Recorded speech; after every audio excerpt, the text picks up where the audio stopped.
प्रयागराज के कुंभ की बात करेंगे। इसके मेला क्षेत्र में एक बड़ा उदासीन अखाड़ा जो है उसने पश्चिम पंगत के नए महंत का ऐलान किया है और पूरे विधि विधान के साथ नए महंत नौमीराम दास का पट्टाभिषेक किया गया,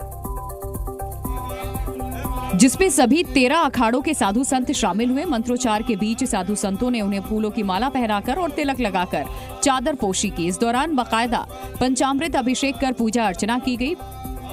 महंत की गद्दी सौंपते हुए उन्हें अखाड़े की परंपरा, सनातन संस्कृति और महंत के पद की गरिमा को सुशोभित करने का संकल्प दिलाया गया।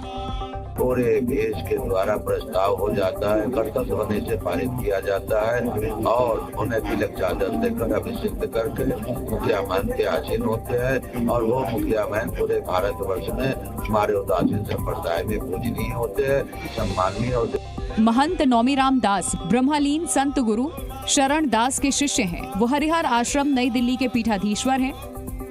अब उन्हें बड़ा उदासीन अखाड़े में पश्चिम पंगत का नया महंत बनाया गया। 2 दिन पहले नौमीराम दास के नाम पर अखाड़े में सहमति बनी थी और आज उनकी चादरपोशी की गई। इससे पहले पश्चिम पंगत के महंत की पदवी रघु मुनि के पास थी, लेकिन बीते दिनों उन्हें अखाड़े के महंत पद से हटा दिया गया था।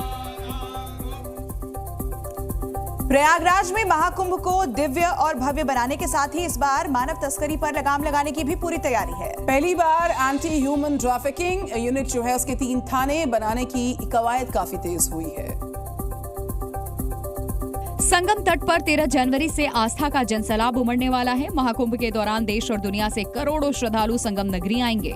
ऐसे में इतने बड़े मेले में मानव तस्करी जैसे मामले सामने न आए और मेला क्षेत्र में बाल श्रम पर भी रोकथाम लगे, इसके लिए प्रशासन ने कमर कस ली है।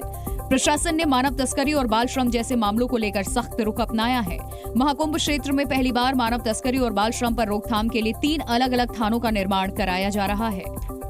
महाकुंभ मेला में जो कि भारी संख्या में लोग आते हैं और इसकी संभावना बनी रहती है कि कहीं न कहीं किसी रूप में मानव तस्करी की जा रही हो, उसके रोकथाम के लिए 3 हमने एएसटीयू थाने खोलने का निर्णय लिया है। जो वो नज़र रखेंगे जो कहीं बाल श्रम तो नहीं हो रहा है, कहीं कोई इस प्रकार का तो नहीं काम किया रहा है कि किसी को कहीं से अपहरण करके या किसी अन्य पर्पज से लाया गया हो।